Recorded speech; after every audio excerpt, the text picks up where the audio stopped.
Hello, today I'm going to talk about kit.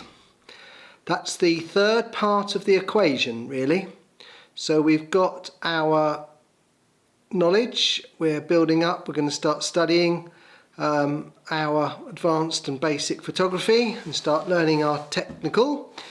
We're going to invest in our creative as far as different photographers are concerned, and the concepts and compositional issues surrounding photography. And the third and equally important part of the equation is equipment, our kit.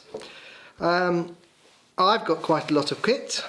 I've been through analog and I've been through digital, so I've accumulated quite a lot. Part of photography as a whole, you tend to gather quite a few bits and pieces, to say the least, and just as much now as you've always done really, to be honest with you. Cameras, lenses, lighting equipment, tripods, stands, now with computers, hard drives, scanners, printers, absolutely. So I mean, photography has always been something that's been synonymous with equipment, but primarily the most important part of our equipment, of course, is our camera. Is the thing that we rely on the most. I mean, it's our image taking device. So really that's at the sharp point. So where do we go with camera equipment? Well, to be honest with you, there's really one important thing about camera equipment, and that is the fact that you use it manually. I mean, that's the whole point of collecting the knowledge, of understanding your technical, is so that you can be the master of the camera, basically. So provided you've got a camera that's in manual mode, that has a manual mode, and that therefore you can control the shutter speed, the ASA, and obviously with the lens, the aperture, then really and truly that's the most important thing. You don't need anything really more complicated than that. So arguably nothing is more simple, for example, than what we refer to as analog cameras, cameras that relied on film. And indeed now it's quite easy to get analog cameras, relatively speaking, and in fact they're quite cheap really in comparison, because you can buy them second-hand on eBay, for example. So compared to a digital camera, it's probably quite a reasonable consideration in the early days to think about whether or not you should go down the wet chemistry route. Now basically I don't particularly advocate in the early stage of learning photography one route or the other really. The point is we're trying to learn our craft, and that's the most important thing. And as I say, debatably it could be easier to learn your craft with what we refer to as an analog camera. So, and also it's possibly more accessible financially, because you can buy extremely good analog, high quality analog cameras eBay second-hand. Well, most of them are second-hand now anyway. I don't know if you can even buy brand new analog cameras, but cameras that rely on film. So, you know, for just a couple of £100. And then of course you'll need the ancillary bits and pieces. So you'll need the tanks and the developing tanks, etc., for doing the chemistry, for developing film. And then in order to print your pictures you'll need an enlarger. But I mean collectively, say for example, along with the textbooks that you needed, if you had a budget of say £1,000 or $1,200 if you're in America, then you can probably buy a camera, lens, a second-hand enlarger, the bits and pieces for the wet photography, the developing tanks, and you can buy the textbooks that I've talked about, and quite a few of the creative, the art photography books that I've talked about so far. Well, in fact there's only been one, Jane Bown. So let's decide that we don't have a particular preference between digital cameras or a film-based camera.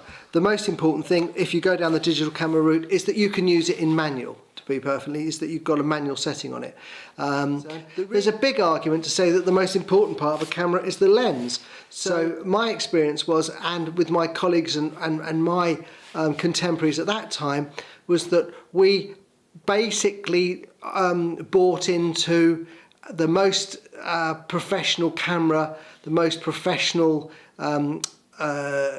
standard that we could afford. So then predominantly it was Nikon and Canon.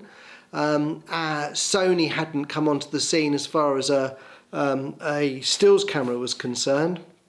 There was Leica as well, but Leica for most of us was out of our budgets, but certainly Nikon and Canon were our sort of benchmark that we aspired to.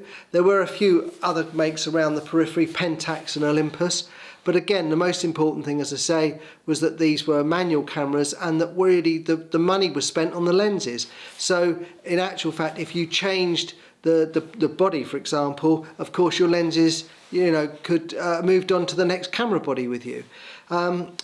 As far as digital is concerned, I mean, the most challenging aspect of photography probably in the last 10 years as far as kit was concerned was when digital started kicking in quite hard, and we had to begin to leave our film cameras behind because our clients were demanding that we shot on digital cameras for accessibility and ease of handling, and then we kind of had this situation in the middle where you were moving across from your film-based cameras to your digital cameras. And if I'm entirely honest, really, the early digital cameras were really and truly were absolutely rubbish, most of them, and they were actually jolly expensive, really. So it was really quite an annoying situation. And of course, the technology was advancing very, very quickly. So no sooner had you bought the kind of latest digital camera, within 6 months or a year, it was, been outdated. It wasn't exactly obsolete, but it had been superseded by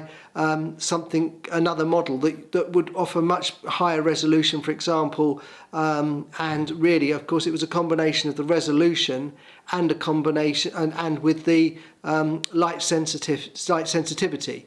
So those were the two primary issues. I mean, at the end of film cameras, using them as professionally when I did, we had really superb films that went in the camera that were extremely sensitive to light, and the early digital cameras weren't. So you were better off, if you had low light situations, to be using a film-based camera, and then if you were in daylight or well-lit situations, then obviously you would be using a digital camera. So we had this annoying situation really where you were using both digital and film cameras. So that really was quite a substantial investment, and really an awful lot of dragging around an awful lot of equipment.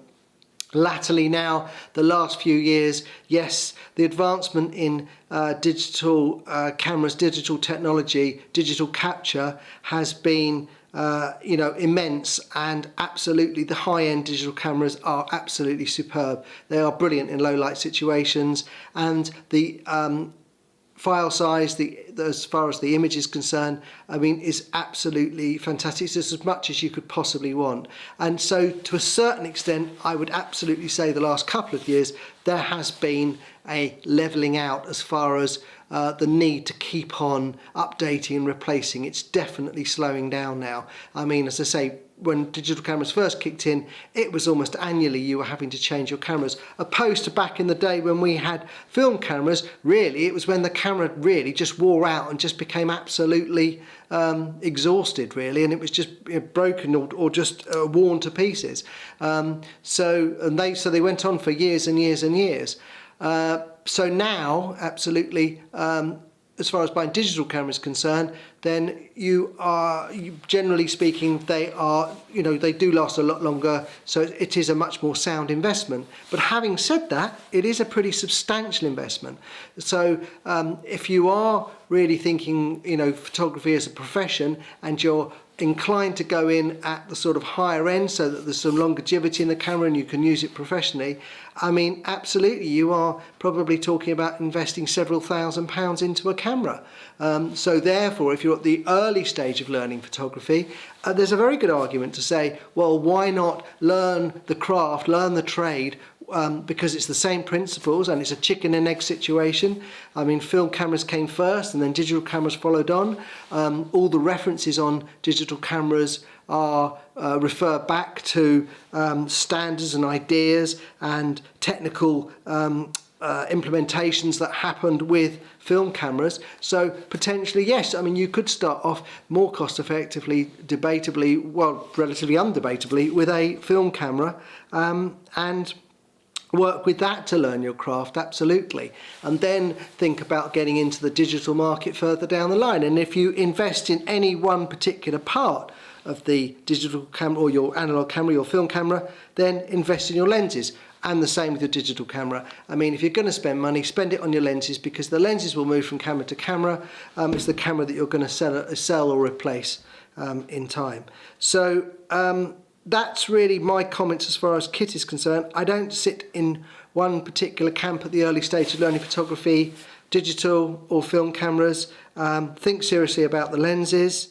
Yeah, so to summarise, as far as your first bit of kit is concerned, your camera, then absolutely the most important thing is the manual. Make sure you've got control over your shutter speeds, the ASA, the speed of the film. Obviously the f-stop comes with the lens, and you know, buy something interesting and stylish like this lovely Nikon. Okay, good luck with that. Cheers. And it is a beauty. That's a fantastic camera.